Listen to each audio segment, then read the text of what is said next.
Boa noite a todos. Boa noite. Sejam todos muito bem-vindos à casa de Dr. Bezerra de Menezes, este posto de trabalho de nosso Senhor Jesus Cristo.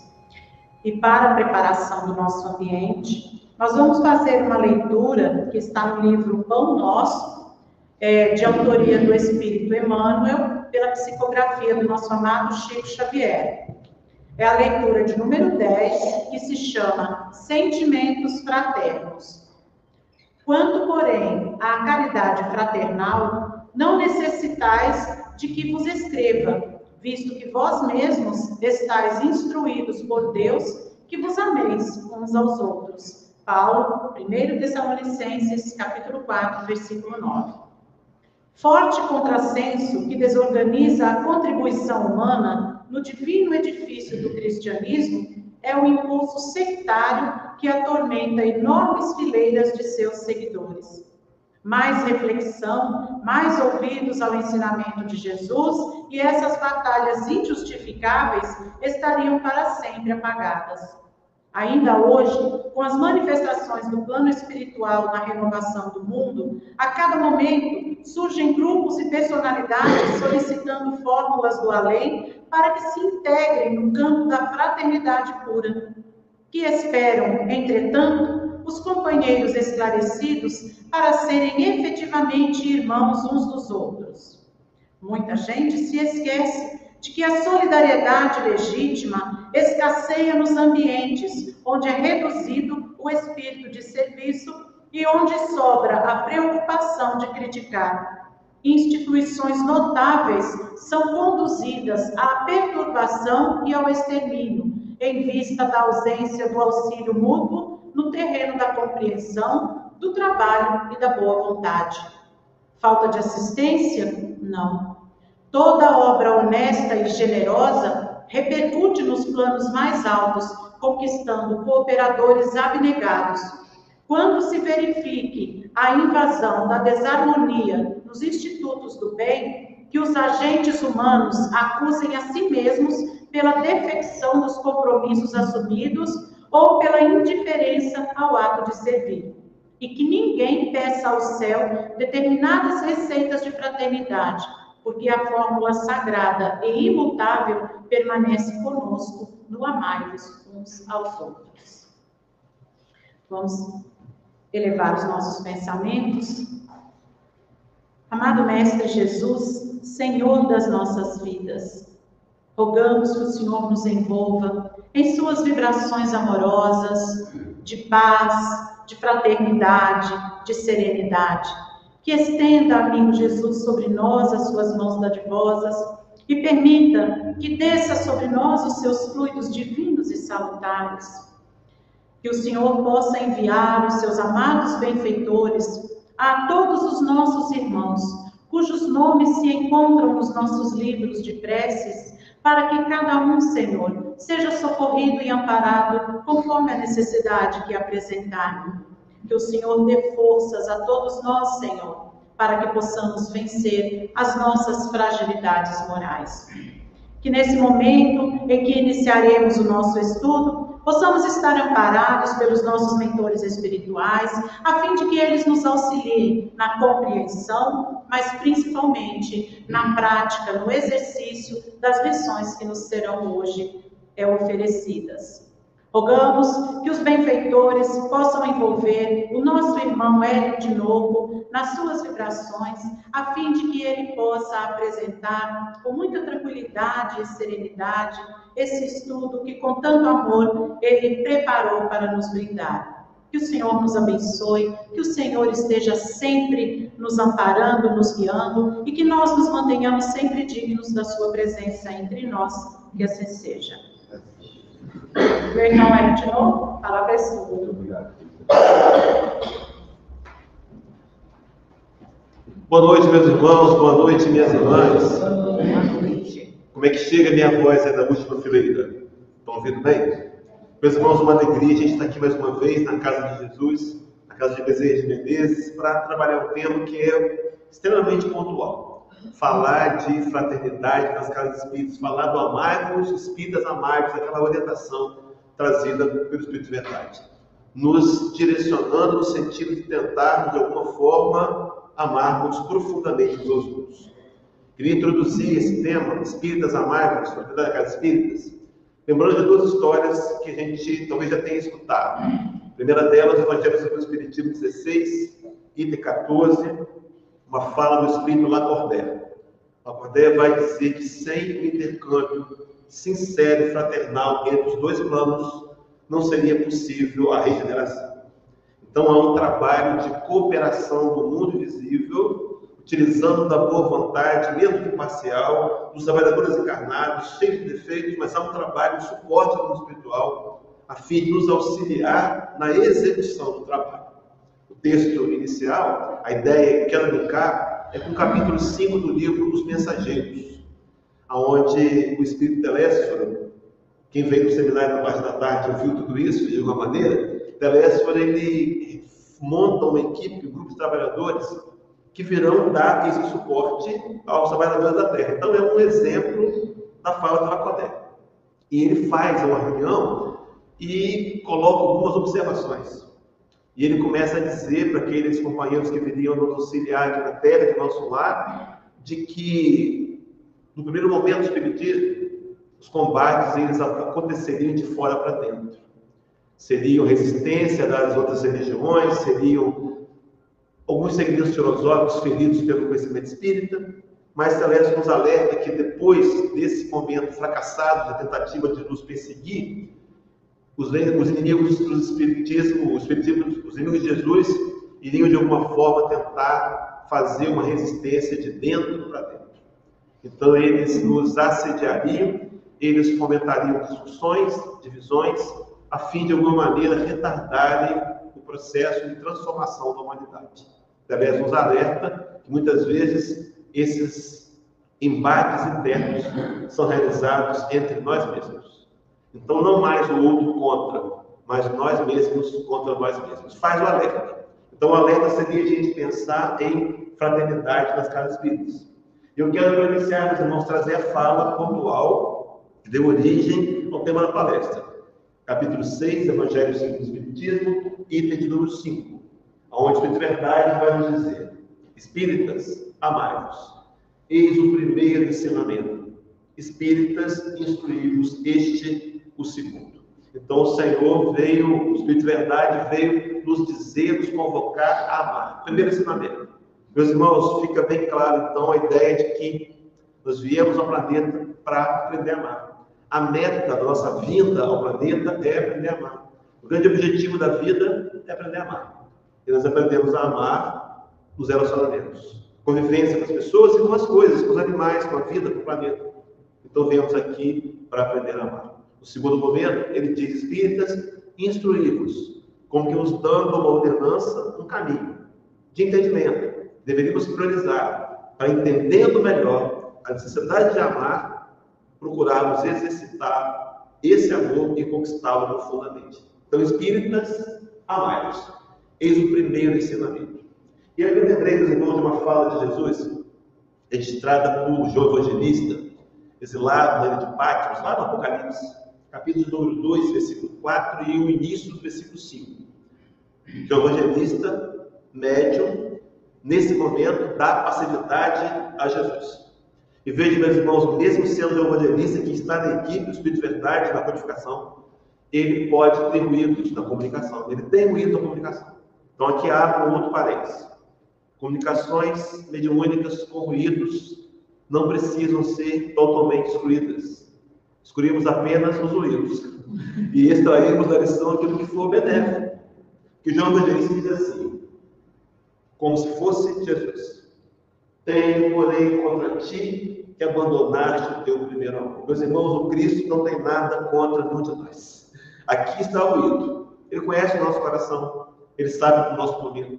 Ele sabe das fraquezas que eu tenho lutado. Ele sabe das fraquezas que eu não tenho lutado. Ele conhece nossos sentimentos. Então, ele, em momento algum, nos censura. Ele entende o nosso nível de evolução moral, nos aceita como somos, mas nos convida a avançar no progresso. Talvez essa falta desse entendimento é que nos leve a ser autocensuradores, desenvolvendo sentimento de culpa tão limitador. O Cristo não nos condena, nos aceita como somos, mas ao mesmo tempo nos convida a avançar em direção a aprendermos algo. Então ele diz, esse é o primeiro ensinamento. Ele diz, espíritas, tenho porém contra ti que abandonaste o teu primeiro amor. Normalmente, nas tribunas religiosas, esse texto ele se encerra aqui. Mas ele tem um complemento que eu costumo dizer que para mim é o mais importante do texto completo. Porque ele vai dizendo assim, lembra depois de onde caíste, arrepende-te e volta à prática das primeiras obras. Meus irmãos, arrependimento é a tônica principal do discurso de Jesus. Se estamos aqui no seminário, que para mim eu considero o discurso mais completo de Cristo, resumido a um único versículo, Mateus 4,17. Quando o texto diz que ele saiu pela Galileia, pela Judéia, pregando, anunciando, dizendo, arrependei-vos, porque é chegado o reino dos céus. Se você buscar a origem da palavra arrependimento, ela significa voltar atrás, começar de novo, se flexibilizar. E a gente podia, na nossa rebeldia infantil, de espíritos imperfeitos, questionar, mas eu vou voltar atrás por quê? Vou me arrepender por quê? Porque é chegado o reino de Deus. O Cristo veio ao planeta com duas missões específicas. A primeira delas é deixar um evangelho, deixar um caminho de ascensão moral que nós pudéssemos voluntariamente escolher seguir, mesmo que de maneira parcial inicialmente, mas uma tentativa sincera de ir aos poucos ampliando a ação desse evangelho na nossa própria vida. A primeira missão foi essa. E a segunda missão foi reaparecer materializado no terceiro dia após a sua morte, para nos provar que a vida não termina no túmulo e que nós somos responsáveis pelas consequências daqueles atos que praticamos. Então ele veio provar que somos imortais. Então arrepende-te, porque é chegado o reino de Deus. Todos nós, meus irmãos, independente da história que vivenciamos até agora, a todos nós é dado pelo Cristo o direito de recomeçar e de refazer a nossa própria história. Chico Xavier tem uma frase muito conhecida, eu imagino que é a mais conhecida frase do venerando, onde ele vai dizer que ninguém pode voltar atrás e fazer um novo começo. Mas qualquer um pode recomeçar agora e fazer um novo fio. Você, os desencarnados que foram trazidos para serem tratados aqui hoje, todos nós, nos foi dado, facultado o direito de recomeçar. Pois bem, queridos, avançando então nessa ideia de arrependimento e a ideia de espíritas amargos, Espírito de verdade, a gente sabe que ele é o próprio Jesus. Há algumas correntes espíritas que discordam dessa informação, não há problema algum. Não é o que importa, não é quem foi que disse, o que importa é o que foi dito, mas o Espírito de verdade, aqui no caso Jesus, nós vamos nos lembrar desse episódio, um doutor da lei se aproxima dele em Mateus 22, na intenção de testar a Jesus, de tentá-lo, e faz a pergunta que é extremamente difícil. Senhor, qual é o maior mandamento da lei? O que o autor da lei não tinha consciência, que ele estava diante do próprio autor da Torá. Jesus de Nazaré sabia toda a Torá. E ele responde ao autor da lei. E diz-lhe Jesus, amarás o Senhor teu Deus de todo o teu coração, toda a tua alma e de todo o teu entendimento. Este é o primeiro e grande mandamento. Passaram alguns séculos após o decálogo de Moisés, já milênios, mas esse ainda continua sendo o maior mandamento da lei de Deus. Amar a Deus acima de tudo, em qualquer situação. Amar a Deus na doença, na saúde, na escassez financeira, na fartura, amar a Deus acima de tudo. Esse é o maior mandamento. Respondeu o autor da lei, mas ele ainda acrescenta dizendo, e o segundo mandamento, semelhante ao primeiro, este é amarás o teu próximo como a ti mesmo. E ainda resume, fecha dizendo, desses dois mandamentos depende toda a lei e os profetas. Ele resume a Torá em amar a Deus acima de tudo, amar a nós mesmos como nós somos, nos aceitar como somos e amar o próximo da mesma forma que amamos a nós mesmos. Estabelecia um tripé equilibradíssimo de como seria exercitar o verdadeiro amor. Mas, enfim, espíritas amados. Esse episódio do autor da lei, ele acontece no início do ministério de Jesus. Depois de 3 anos e 4 meses, segundo a informação de teólogos modernos, o Cristo vivencia o final do seu ministério. E é nesse final do ministério que ele vai apresentar aos seus discípulos o novo mandamento. O Evangelho de João, capítulo 13, 34 e 35. Esse episódio acontece na chamada Santa Ceia, da comemoração da Páscoa judaica por Jesus e os seus discípulos. E lá ele vai dizer: novo mandamento vos dou, que vos ameis uns aos outros. Assim como eu vos amei, que também vós uns aos outros vos ameis. Então agora ele estabelece, depois de ter vivenciado e exemplificado o que seria de fato o amor, ele chama seus discípulos a receberem um novo mandamento, de tentar amar da forma que ele amava. E completa a informação dizendo: nisto conhecerão todos que sois meus discípulos, se tiverdes amor uns pelos outros. É claro que é bonito usar uma camisa com o nome, com a frase "sou espírita". É bonito também adesivar o carro, talvez, com o nome de Jesus. Mas se a marca não for amor em nossos corações, talvez estejamos indo na contramão de novo das verdades evangélicas. Então o Espírito de Verdade reafirma: espíritas, amai-vos. É interessante, né? Porque ele está dirigindo-se a espíritas. Então, espíritas, amai-vos uns aos outros, espíritos, e amai-vos a todos. Mas a ideia é de que nós possamos aproveitar o momento de consciência para expandir o nosso nível de amor uns pelos outros. Então, a ideia é trabalhar a fraternidade nas casas espíritas e entender que nós podemos ser o agente vivo da mudança que vai fazer com que a união e a concórdia permaneçam em nossos corações. Algumas vezes, meus irmãos, nós aprendemos errado na história de que fazemos quando os outros fizerem. Não é assim que a gente faz? Eu vou compreender você, vou te perdoar, mas você tem que fazer isso ou aquilo outro. A gente quer que o outro faça primeiro para fazê-lo depois. Grave equívoco, porque nos entregamos à vontade alheia quando somos responsáveis por nós mesmos. Paulo de Tarso escreveu uma carta para a igreja de Roma, capítulo 14, versículo 12, onde ele vai dizer que um dia cada um de nós dará conta de si mesmo a Deus e não dos outros. Há uma mensagem que circula na internet, assinada por Teresa Voltaire, onde ela vai dizer que no final de tudo, vamos entender, vamos perceber, que nunca foi com o outro, nunca foi com ninguém, sempre foi entre nós e Deus.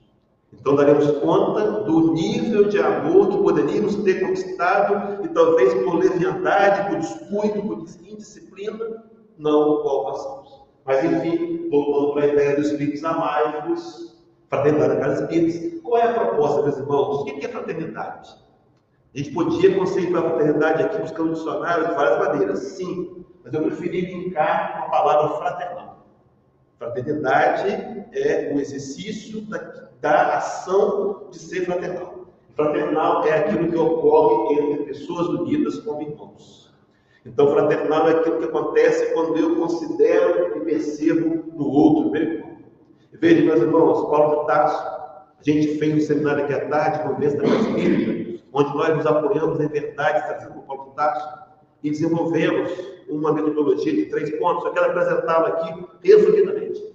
Paulo de Tarso foi um dos maiores fundadores, quiçá o maior de todos, com certeza, das igrejas do mundo primitivo. E as igrejas eram feitas de pessoas imperfeitas, e pessoas imperfeitas cometem imperfeições, como nós mesmos atualmente fazemos. Então ele se depara com uns questionamentos e ele vai apresentar algumas soluções. A primeira delas, Romanos capítulo 12, versículo 10, Paulo vai dizer assim: amai-vos cordialmente uns aos outros com amor fraternal, preferindo-vos em honra uns aos outros. Meus irmãos, amar para nos mantermos unidos, exercitando o amor fraternal. A meta é alcançar um dia o amor do Cristo, chamado amor incondicional. Um dia nós conquistaremos. Levará um bom tempo, mas ele vai passar primeiro pela aquisição do amor fraternal. Quando nós conseguimos reconhecer no outro nosso irmão. Não teoricamente. Teoricamente é fácil. Saber que somos irmãos é muito fácil. Um dos exemplos que são inquestionáveis, a gente podia citar a transfusão de sangue. Se nós tivermos que receber sangue por alguma razão qualquer, a gente escolhe o doador? Não, eu só quero sangue de espírita. Eu só quero sangue de pessoas bonitas. Vai botar um sangue feio na minha veia, né? E eu ficar feio. Morro mais feio. Escolhemos sangue? Não. Isso é uma prova de que somos uma única raça e que todos nós somos irmãos. Mas sentir isso é o diferencial. Quando eu perceber, quando eu sentir que os outros são meus irmãos, eu vou agir diferente com relação à minha ação de amor com relação a todos eles. Mas, enfim, a ideia de preferir-vos em honra, tratar os irmãos com respeito, com cordialidade. O primeiro ponto, então, para uma boa convivência na casa espírita, é a gente olhar para todos e aceitar como irmãos, tentar sentir como irmãos e tratá-los com cordialidade. O segundo momento, Paulo se enfrenta uma dificuldade para a igreja dos Filipenses. Capítulo 1, versículo 1 e 2, está dito assim, Paulo questionando os cristãos de Filipos, se há, pois, alguma exaltação em Cristo, se há, pois, alguma consolação de amor, alguma comunhão do Espírito, se há entranhados afetos e misericórdia, se há completar a alegria, de modo que penseis a mesma coisa, tenhais o mesmo amor, sejais unidos de alma, tendo o mesmo sentimento. Então, Paulo convocava os filipenses para que pudessem ter o mesmo objetivo, serem unidos de alma e permanecerem no mesmo sentimento do amor. Resolvia a questão quando ele exaltava, lembrava aqueles cristãos que podem receber as mesmas informações que recebemos hoje, que puderam receber, que nós temos uma meta comum, que está além de qualquer outra meta que seja. A meta de nos unirmos para pregar o Evangelho de Cristo ao coração da humanidade. O terceiro momento, ele vem em duas igrejas, nos Colossenses e depois aos Efésios. A igreja de Éfeso. Primeiro, capítulo 3, versículo 13, vai dizer: suportai-vos uns aos outros, perdoai-vos mutuamente, caso alguém tenha motivo de queixa contra o outro. Assim como o Senhor os perdoou, assim também perdoai-vos. Então, no primeiro momento, eu considero todos irmãos e trato-os com cordialidade. O segundo, eu me lembro que há um propósito comum a todos nós, superior a qualquer outro propósito que possa nos separar e nos dividir.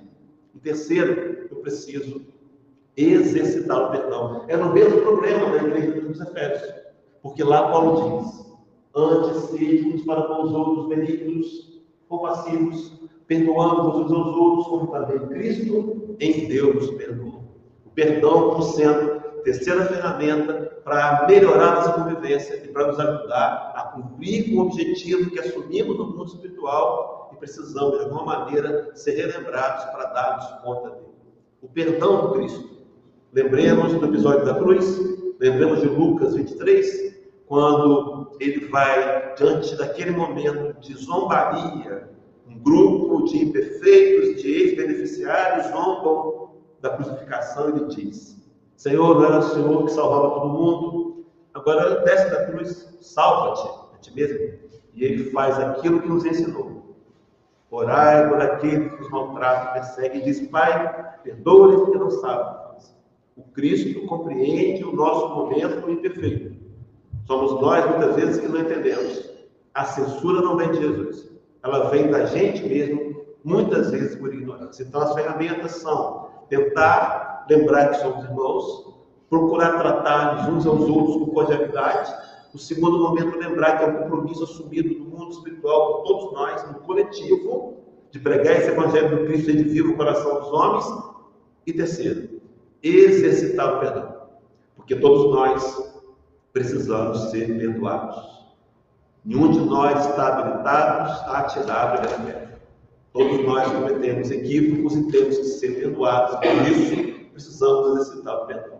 Pois bem, queridos, avançando então para o amai-vos. Espíritas amai-vos, fraternidade da casa espírita. Aí a casa espírita cercada por um grupo de pessoas, nós dando-nos as mãos, essa casa construída em cima de um coração, simbolizando o amor. Então, em nome da causa, em nome da casa, temos que nos unir e amar um pouco mais para cumprir uma tarefa que aceitamos repetindo no mundo espiritual. Então, a ideia de trabalhar com a fidelidade das casas espíritas, aqui é o coletivo, é pensar no movimento como um todo, pensar no generalizado.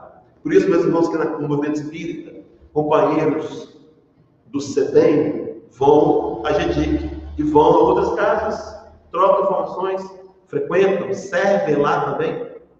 Mas eu queria pontualmente falar da nossa casa, específico, do Centro Espírita Bezerra de Menezes. Essa casa que muitas vezes também tem sofrido com divisões, com conflitos, com dificuldades. Não é só que não, meus irmãos, não é privilégio nosso, não. É o movimento. Há algo acontecendo no mundo invisível, querendo nos desviar do objetivo nobre que nós assumimos no mundo maior. Disse isso aqui no seminário. Reflitam comigo. Será que nós somos espíritas por acaso? Ou foi planejado nessa encarnação que a gente nos tornasse espíritas? Segundo momento, segunda pergunta, será que a gente está encarnado na transição planetária por acaso? Ou somos trabalhadores da hora que o Cristo conta conosco? E terceiro, será que nós nos encontramos por acaso? Foi uma mera coincidência? Quando nós começamos a ler o livro da Sonika Schubert, o nome do livro é Dimensões Espirituais do Centro Espírita, nos conhecem. Ela revela em algum momento que há casas espíritas que são planejadas 100 anos antes da sua fundação no mundo físico. Dito isso, podemos deduzir que houve um planejamento de reencontro de corações para trabalharem juntos em prol de um objetivo comum. E esse reencontro precisa ser tão forte que ele vença qualquer proposta de divisão. Divisão essa que vem sendo alimentada por aqueles que ainda são inimigos do Cristo. Ainda porque um dia se renderão ao amor, mas inimigos do Cristo que nós compreendemos porque o são. Esses foram aqueles que nós apresentamos no cristianismo, invadindo suas terras, matando suas famílias, estuprando suas filhas, dizimando seu patrimônio, e eles ainda, no mundo invisível, querendo vingança, constroem falanges e querem combatê-los. E aí, nós somos alertados em 2 momentos por Manuel Fernandes de Miranda, de quais seriam as ações que esses companheiros nos influenciariam para que pudesse, de alguma maneira, retardar o avanço do progresso da transição planetária.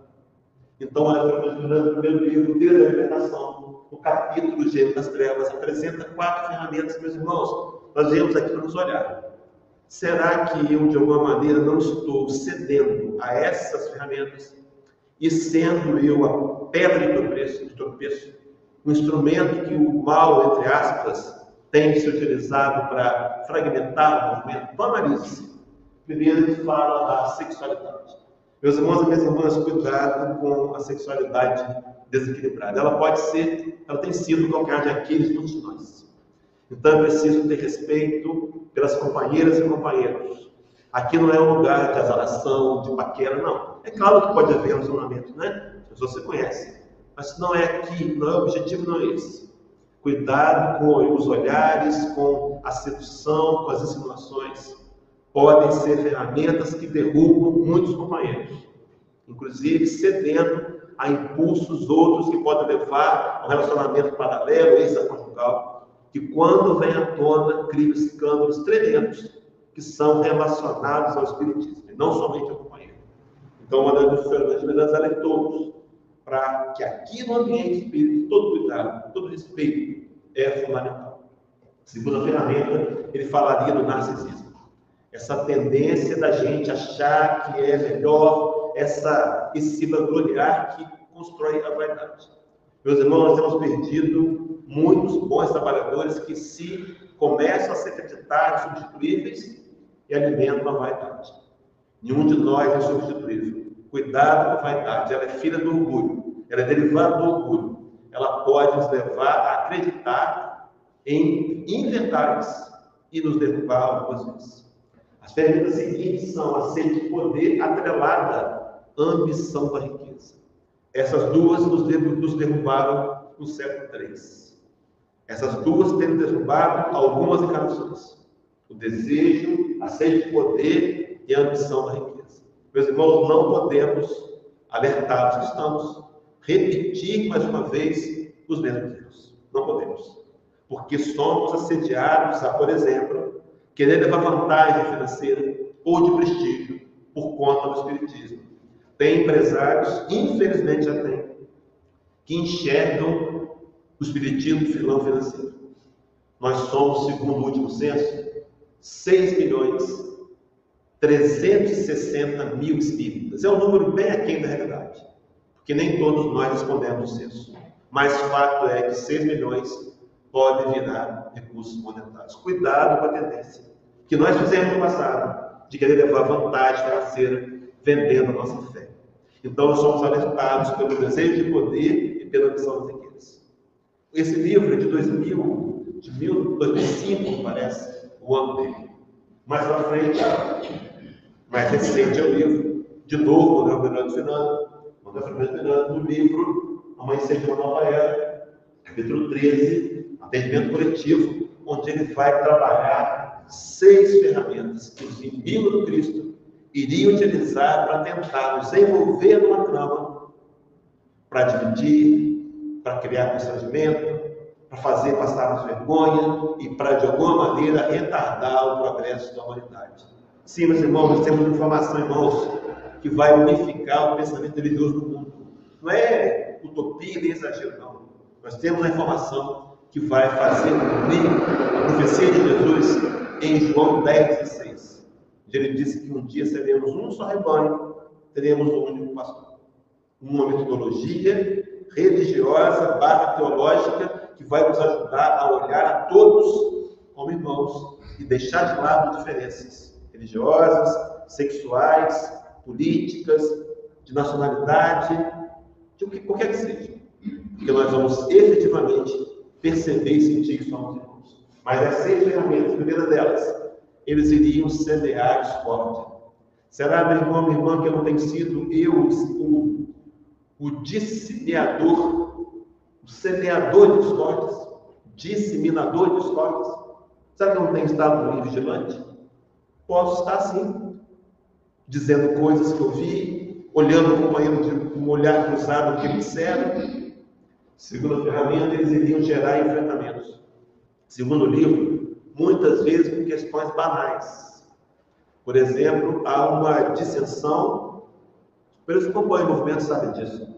Um grupo acredita piamente que Chico Xavier é a reencarnação de Allan Kardec. Outros não. E eles se dividem por isso. Mas que bobagem! Qual o problema? O que importa isso? Mas há aqueles que são mais radicais, mais intensos, não querem compartilhar, não querem aceitar que nós podemos discutir assuntos aqui. Mas, enfim, avançando ainda, a terceira ferramenta seria inspirar divisões. Muitas vezes por questões doutrinárias, muitas vezes por questões banais também. Na quarta ferramenta, banalizar instruções do Cristo. E nós fazemos a brincadeira, né? Hoje já fizemos, quando menos maduros. Vamos deixar esse problema para resolver na próxima encarnação. Já aplicamos assim? Não, esse negócio de perdoar é para o Cristo, ele já é o Cristo, eu não sou ainda. Banalizamos. Quinta informação, criar descrenças. Então dizem assim, esse negócio de mesas girantes, isso é mentira, isso não aconteceu. A gente pode ir fisicamente a Paris, nos arquivos dos jornais da época, e verificar fotografias, que não havia ainda no Photoshop, nem manipulação de imagem, as mesas foram fotografadas. Verdades questionáveis. Cuidado com alimentar a descrença, pode ser a ferramenta que diminui a fé. E a sexta e última, ele repete a questão da sexualidade, alertando de novo para que o nosso comportamento seja vigilante, intensamente vigilante nessa área da nossa vida. Então ele disse que tudo isso somado tinha como intenção retardar a implantação do mundo regenerado. Por isso Cristo, muito sabiamente lá atrás, sabendo que iríamos ser perseguidos dessa maneira na atualidade, ele nos orientou no livro de Marcos, capítulo 14, versículo 38. Vigiai e orai para não cair em tentação. Meus irmãos, a vigilância tem que ser intensa e constante. Será que eu não tenho sido eu um instrumento da divisão? Será que eu não tenho me permitido, por exemplo, receber uma postagem na internet? Nem confiro, nem verifico a credibilidade, curto e compartilho. Deixando levar adiante, talvez uma mentira, não é verdade, que vai denegrir alguém, ofender alguém. Será que não fazemos? E esse comportamento não gera divisões? Ele precisa ser verificado. E orar para não cair em tentação. Pedir ajuda dos amigos espirituais para me ajudar a enxergar as verdades que estão em mim que eu não estou vendo. e que muitas vezes eu passo a censurar o outro, esquecendo que muitas vezes eu comporto do exato mesmo jeito. Mas, enfim, é preciso pensar. E, meus irmãos, será que nós não temos sido vigilantes? Será que não temos dado vazão ao personalismo? Será que não temos rompido com a tarefa? Com e na tarefa é diferente, com e na tarefa. Romper com é aquele momento de explosão que eu lá pouco atrás, eu digo, não volto mais aqui, infantilmente. Porque o trabalho que fazemos é para Jesus. Ou então romper na tarefa quando eu começo a fazer mal feito. De qualquer jeito, no capricho, até um dia eu vou abandonar. Será que temos feito? Infelizmente, nós não temos sido sim. Temos rompido com a tarefa, esquecendo dos nossos compromissos com Jesus. Aqueles que assumimos, porque o Cristo viu na gente potencialidades a serem utilizadas para contar conosco nesse projeto de implantar o reino da fidelidade. Eu queria sugerir aos companheiros uma leitura complementar. Quem não leu, precisa ler. Quem já leu, pode ler de novo. Um maravilhoso livro aconteceu na Casa Espírita. Uma casa criada romanticamente, né? Um romance, uma casa que não existe, conta essa história ali do livro, e aí a gente vai ver as ferramentas de assédio, a ferramenta de combate usadas e praticadas pelo mundo espiritual visível contrário do Cristo, que podem e devem estar sendo usadas aqui contra nós, por aqueles que querem, que se incomodam com a nossa seriedade no trabalho. Mas, enfim, a pergunta principal da palestra: como podemos efetivamente atuar para resolver essas questões? Como podemos nos unir, irmãos, efetivamente? Como nós podemos ser unidos? E aí eu trouxe uma fala de Emmanuel, que vai nos ajudar na compreensão desses espíritas amáveis, lá no livro Fonte Viva, lição 144, onde Emmanuel intitula Ajudemos a Vida Mental. Eu vejo, meus irmãos, é muito clara a informação. Ele começa dizendo assim: boa vontade e cooperação representam as duas colunas mestras do edifício da fraternidade humana. Então, fraternidade, cooperação e boa vontade. E contribuir para que a coletividade aprenda a pensar na extensão do bem é colaborar para que se efetive a sintonia da mente terrestre com a mente divina.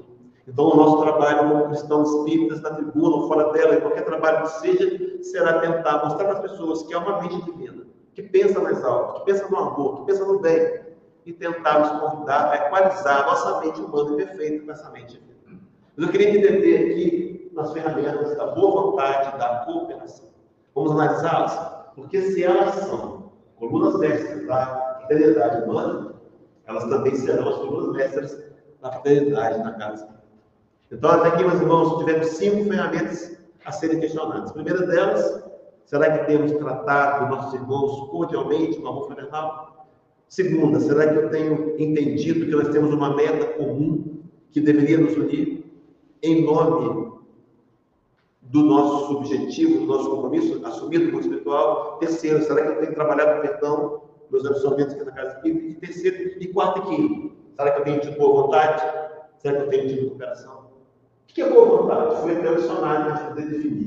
Boa vontade: determinação, sentimento que leva uma pessoa a fazer coisas boas e a buscar objetivos nobres do bem. É a capacidade de agir em prol de todos. Haroldo Dutra Dias tem um seminário que ele diz que quando nós fazemos o bem, e o bem é bem só para a gente, na grande maioria das vezes esse bem é o mal. Para ser bem de verdade, tem que ser bem para todos. Quando eu penso em trabalhar em prol de todos, eu me lembro da cooperação. O que é cooperação? Meus irmãos, cooperação é contribuir ajudando. Cooperação é auxiliar outras pessoas. Cooperação é trabalhar em equipe. Então, 5 ferramentas que eu posso exercitar no meu dia a dia não são simples, não são fáceis de fazer, não, mas são possíveis. Se eu quiser efetivamente ser aquele contato entre os que estão tentando harmonizar o ambiente espírita e dar cumprimento à tarefa de Jesus, que está em nossas mãos e não foi por acaso. Mas enfim, meus irmãos, trabalhei aqui e me fez lembrar esse post da internet. É assim: primeiro companheiro em apuros, que é socorrido e auxiliado a vencer o obstáculo por 2 outros amigos. Só que aquele no meio também passa por apuros. E agora os dois outros o ajudam. E por fim o terceiro, prestes a cair no buraco, e é socorrido pelos dois outros. Meus irmãos, guardem que eu vou colocar na tela agora. Todos nós somos seres necessários, mas também necessitados. O Espiritismo quer você trabalhando aqui. Todos nós somos necessários aqui, mas não esqueçamos que somos necessitados. A gente veste, às vezes, uma capa de super espírita, né? Podia até cantar a musiquinha, mas não somos super espíritas. Todos nós somos imperfeitos, falíveis. É hora de abraçarmos uns aos outros, nos auxiliarmos mutuamente, reconhecer que somos necessários, mas que somos necessitados. E uns os outros e o tempo inteiro, o tempo todo. Somos seres necessitados de todos o tempo todo. Mas, enfim, avançando, espíritos amados, da casa espírita, dá para até aqui deduzir 3 pontos importantes. Primeiro, espíritas amados, utilizando da ferramenta de boa vontade da cooperação para o trabalho voluntário, amoroso, em favor da causa do Cristo, e assim conquistando a fraternidade da casa espírita. Segundo momento, espíritas amados, não sendo repressor, crítico, o apedrejador do irmão ainda, como nós mesmos na maioria, imperfeito, mas acolhendo e tolerando, e assim conquistando a fraternidade da casa espírita. E terceiro, meus irmãos, espíritas amados, não tolhendo oportunidades de desenvolvimento moral somente proporcionadas por meio da tarefa espírita. E assim a gente vai conquistando a fraternidade nas casas espíritas. A ideia, então, de nos olhar como sendo aqueles que se compreendem, que se entendem, que se relevam em nome da causa maior, em nome do objetivo de pregar o Evangelho a toda criatura. E aí, meus irmãos, eu me lembrei dessa sequência de ideias do Fonte Viva 19. Emmanuel titula a lição de Apacenta. E lá ele diz assim: se plantares o bem, o tempo se incumbirá da germinação, do desenvolvimento, da florescência e da frutificação no instante oportuno. Então, o nosso trabalho não é o divino, nosso trabalho é o humano, de pregar o Evangelho, de semear o bem. E diz Emmanuel que não analise destruindo, porque o experiente de hoje pode ser o mentor de amanhã. Então, a ideia da censura, a ideia da crítica, que muitas vezes tem sido tão normal, aparentemente normal entre nós espíritas, precisa ser repensada. Não estamos aqui para condenar ninguém, não podemos fazer isso. Não temos a capacidade de julgar as pessoas. O julgamento sempre, na grande maioria, será o erro. Deixa eu dar um exemplo aqui rapidamente. Você está na janela do ônibus, sentado na cadeira da janela não pode sentar, e olhando para o lado de fora. E de repente você se depara com a seguinte cena: um homem alto, forte, musculoso, corre em direção de um outro menor, pequenininho, e empurra o pequenininho no chão. A cena congela. Qual o seu julgamento? Covarde? Vai arrumar um grande para bater? Fazendo isso com o pequenininho? Mas a cena descongela. E onde estava aquele pequenininho, caiu um caixote. Muito pesado. Por certo, o mataria. Aquele grande estava arriscando a vida para salvar. Mudou o conceito? Nossa, que homem! Que homem corajoso, que coração bom! Nós não temos a história completa, não podemos julgar e condenar ninguém, e nem é para fazer isso. Daí o Cristo ter sido enfático: não julgueis, para que não sejais julgados. Porque do mesmo modo que julgardes, vos vão julgar a vós também. Então, Emmanuel, na história, eu me lembrei de Emmanuel brincando com o reformador de novo Emmanuel, reformador de junho de 1953, o título da lição é a repreensão. Ele diz assim: a repreensão, sem dúvida, pertence à economia do nosso progresso espiritual. Então, se eu estou vendo um delito, um equívoco do companheiro, a exemplo do ensino do Cristo, eu vou chamá-lo em particular e vou alertá-lo e defender. Se ele não me ouvir, eu posso mesmo chamar um segundo companheiro, que agora é 2, e alertá-lo. Se ele não quiser me ouvir, eu entrego na mão de Deus, mas a minha parte eu fiz. Então, a repreensão faz parte. Agora bem, veja bem, entretanto, antes de expedi-las com a palavra, convirá sempre o porquê, o como e o modo, através dos quais devemos concretizá-lo. E Emmanuel é mais intenso ainda. Auxiliemos 99 vezes e repreendamos uma vez em cada centena de particularidade do nosso trabalho.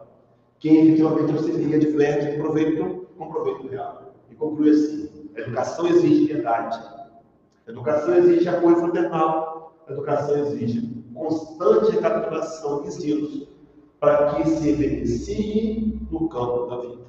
Então, algumas vezes temos sido muito radicais, muito intensos, muito duros, quando eu precisaria ser fraterno, na intenção de amar o meu irmão. E até aqui, sim, atitudes, quando eu tento de uma maneira tratá-lo com cordialidade, respeitando, sabendo que ele é meu irmão, quando de alguma maneira procuro lembrar que é uma meta comum a ser cumprida, com nós dois juntos, que eu lembro também, eu tenho que perdoar, eu tenho que ter boa vontade de cooperar. 5 ferramentas que só podem ser exercidas no convívio do dia a dia. Foi a tônica do seminário da tarde. Mas, enfim, continuando nessa proposta, o codificador Allan Kardec, capítulo 9 do Evangelho do Espiritismo, item 4, coloca assim: toda palavra ofensiva exprime o sentimento contrário à lei do amor e da caridade, que deve presidir as relações entre os homens e manter entre eles a concórdia e a união. Toda palavra depreciativa, ela vai agir contra a concórdia e a união. Toda palavra depreciativa constitui um golpe desferido da benevolência recíproca e a fraternidade. Será que não é minha forma de me expressar, meus irmãos? De dizer, às vezes muito intenso, toda palavra ofensiva entretém o ódio e a animosidade. E o codificador conclui: depois da humildade com Deus, a caridade para com o próximo é a lei primeira de todo cristão. Então, a primeira atitude é a humildade. Reconhecer que somos imperfeitos. Reconhecer que não somos com limites. E a segunda, o exercício pleno da caridade a todos que estiverem ao nosso redor. Pois bem, queridos, avançando mais ainda, capítulo 11 do Evangelho tem 4, ainda o codificador: amar o próximo como a si mesmo, fazer pelos outros que queríamos que fizessem por nós, é a expressão mais completa da caridade, porque resume todos os deveres do próximo, do homem para com o seu próximo. Meus irmãos, de onde é que Allan Kardec tirou essa informação? Vejam, o Cristo tem várias máximas. Amar os inimigos, perdoar 70 vezes 7. Por que Allan Kardec escolheu essa, amar o próximo como si mesmo, e escolheu fazer pelo outro como queríamos que fizessem por nós, e juntou as duas e disse que a expressão mais completa da caridade? Vamos lá, rapidamente. Allan Kardec tirou isso do Evangelho de Jesus. O primeiro texto é citado lá em Mateus 22. Quando o doutor da lei procurou por Jesus, perguntou qual era o maior mandamento da lei, foi dito: amar a Deus acima de tudo é o primeiro, amar ao próximo como a si mesmo é o segundo. E a conclusão diz assim: desses 2 mandamentos depende a lei dos profetas. Lembra disso? Agora o segundo mandamento, Mateus 7,12. Assim como quereis que os homens façam, fazei vós também a eles, porque esta é a lei dos profetas. Kardec pensou onde estavam os 2 mandamentos que resumiam a Torá, uniu e disse que essa é a expressão mais completa da caridade. Meus irmãos, então eu não posso mais errar. Eu tenho informação, tenho que tentar amar o meu companheiro como ele é. Eu tenho que gostar de mim, eu tenho que amar a Deus, mas eu tenho também que tentar, de algum modo, fazer pelo outro. Eu gostaria que fizesse por mim, então eu tenho que fazer, é ação. Não adianta verbalizar: eu te amo, se eu não ajo, se eu não faço. Se na hora que ele tem um fracasso, eu sou o primeiro a criticar, se não sou eu que abraço e acolho. Mas enfim, a Kardec prossegue e diz assim: a prática das máximas tende a destruição do egoísmo. Quando as adotarem para a regra de conduta, para a base das instituições, os homens compreenderão a verdadeira finalidade e farão que entre eles reine a paz e a justiça. Então não haverá mais ódios nem dissensões, tão somente união, concórdia, benevolência mútua. É o futuro, meus irmãos, quando nós começarmos a agir no viés do amor, da compreensão, da tolerância, da fraternidade. Então vamos dirimir os conflitos, vamos viver de maneira harmoniosa. Mas, voltando para a ideia, então é preciso que eu abrace a casa espírita. É preciso que o meu abraço se estenda à causa espírita. Sim, a gente tem o hábito de falar minha casa, é verdade. Mas ela é de todos. Não é só minha, não tem uma casa espírita. Nós temos o espiritismo que faz parte da vida da gente. Então, abraçar o movimento. Como é que eu faço isso, meus irmãos? Quando eu abraço o meu irmão. Então, quando eu abraço, e aqui não é um abraço físico só, não. É um abraço que acolhe, que aceita como ele é. O abraço que respeita, o abraço que abre portas para poder fazer moderações. Para tentar dizer: olha, esse caminho é equivocado.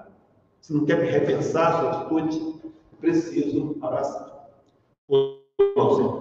O Espírito José, irmão José, por meio de Ricardo Marcelo, do livro de Jairai, ele tem uma mensagem chamada Provavelmente. Eu só vou ler, porque o tempo está passado. Diz assim: antes de qualquer palavra depreciativa sobre a vida dos semelhantes, coloca-te no lugar de quem pretendes criticar. É a chamada indulgência. E ele aprofunda. Imagina-te, mas imagina com sinceridade, na situação de quem é alvo dos comentários estivesses vivenciando as experiências que vivenciam, provavelmente fizeste pior. E vai adiante.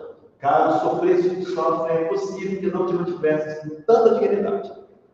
Sustentasses a luta íntima, a luta íntima de sustento, não serias capaz de prever a tua reação. Atravessasses as dificuldades que atravessam, talvez não resistisses às figuras que são compelidos ao ver. E conclui assim: imagina-te na pele de quem amarga a compreensão dele antes do acontecimento que eles fugiram do controle. Provavelmente sequer tivesses ânimo para defender de quem para acusar-te, nada mais que tivesse que fazer ao abrir a boca. Será que seria assim que gostaríamos de ser tratados, com essa crueldade intensa? Pois bem, queridos, então quando eu abraço meu irmão de jornada, eu estou abraçando o próprio Jesus. Sim, foi ele que disse isso lá no sermão profético, Mateus 25, a palavra do grande julgamento, lembra disso? Ele vai dizer: tudo quanto fizeste a um dos meus irmãos, mesmo aos mais pequeninos, é a mim que fizeste. Então, quando eu abraço, quando eu aceito meu irmão, quando eu apoio, quando eu compreendo, quando eu tolero, eu estou abraçando o próprio Jesus de Nazaré. Por isso que lá no livro Jesus no Lar, capítulo 49, a jornada redentora, o Espírito Néio Lúcio diz assim: quando o seguidor do bem compreende o dever de utilizar todos os recursos da jornada, em silêncio, sem perda de tempo, com reclamações e censúrias, que somente denuncia superioridade. Quando isso acontece, então estará pronto, estará em condições de alcançar o diante de Deus dentro do menor prazo, porque viverá plasmando as próprias asas para o voo divino, usando para isso a disciplina de si mesmo e o trabalho incessante pela paz e alegria de todos. Primeiro, tratar o outro com respeito e dignidade, exercitar o amor fraternal. Segundo, tentar entender que há um compromisso espiritual de união entre nós, único. Terceiro, vivenciar o perdão. Quarto, a boa vontade. Quinto, cooperação mútua. E agora sétimo, sexto, trabalho, disciplina de si mesmo. Então, sexto, e trabalho incessante no bem. Salomão, é claro que aqui fiz uma adequação. Salomão, um dos mais sábios homens do mundo, teria dito no Salmo 127, versículo 1: se o Senhor não edificar a casa, em vão trabalham os que edificam. Nós temos que abrir as portas para que Jesus trabalhe conosco e que nós sejamos obedientes e submissos à vontade de Deus. Então, se o Cristo nos convidou a amar incondicionalmente, temos que tentar amar. É possível alcançar o amor condicional? Agora não, mas o fraternal é possível.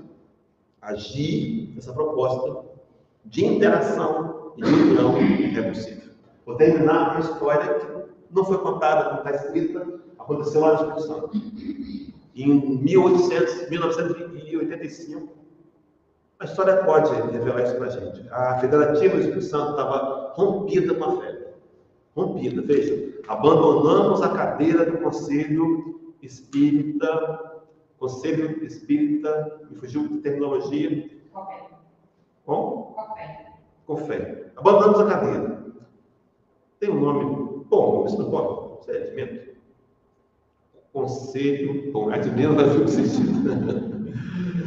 Bom, tínhamos deixado a cadeira de lado. Depois eu lembro. E aí, em 86, assumiu um grupo de trabalhadores novos. E uma das intenções era realinhar, voltar a participar do Conselho Federativo Espírita, né? Com fé. E aí, quem assumiu a direção, o nome do grupo, ele desencarnou agora há pouco tempo, chamava-se Alcino Pereira. Eu tive a alegria de conhecer esse homem vivo, exemplo trabalhador. E ao lado dele havia um outro chamado Júlio Arcanjo. Esse está vivo ainda. Ainda é modo de expressão de falar, né? E eles criaram um lema para reconciliar o movimento. O lema era unir e integrar.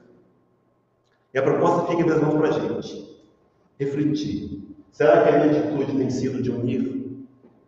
As minhas postagens nas redes sociais unem ou desunem? Responderam para si mesmos? Será que eu tenho tentado unificar? Tenho tentado integrar? Então, quando eu integro, eu chamo o outro para fazer parte. Eu oportunizo esse outro momentos que podem ser para ele cruciais. Porque ele se sente valorizado, ele se sente reconhecido, se sente respeitado. E eu exercito plenamente meu exercício de ser um cristão verdadeiro, que será reconhecido por muito amar. Então, mesmo que a gente possa sair daqui desafiados a abraçar todos, independente de quem sejamos, e tentar, vencendo o velho homem, trazer luzes interiores que vão levar as luzes para fora da gente. Então, saímos daqui para pensar mais pontualmente na proposta de amarmos fraternalmente. Bom, que Deus abençoe a gente e ter coragem, né? Porque a receita está na mão.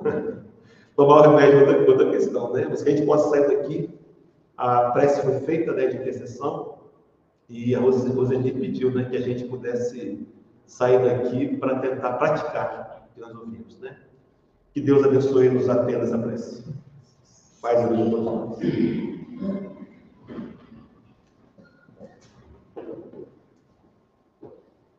Nós agradecemos a Ele por mais essa noite, por tantos ensinamentos compartilhados, por tantas reflexões. E vamos então orar.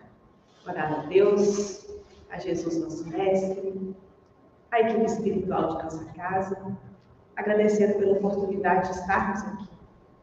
Ajude-nos, Pai, a sermos ferramentas cada dia mais apropriadas para o trabalho que nos compete. Dá-nos sabedoria, dá-nos humildade, para que possamos executá-lo de maneira a colaborar na tua grandiosa obra. Somos sim todos irmãos, disso sabemos. Ensina-nos, Pai, a convivermos como verdadeiros irmãos. Agradecemos-te por tantas bênçãos, por tantas oportunidades. Rogamos que nos acompanhe aos nossos lares, que lá encontremos também a paz e a harmonia que aqui tivemos durante todo esse dia.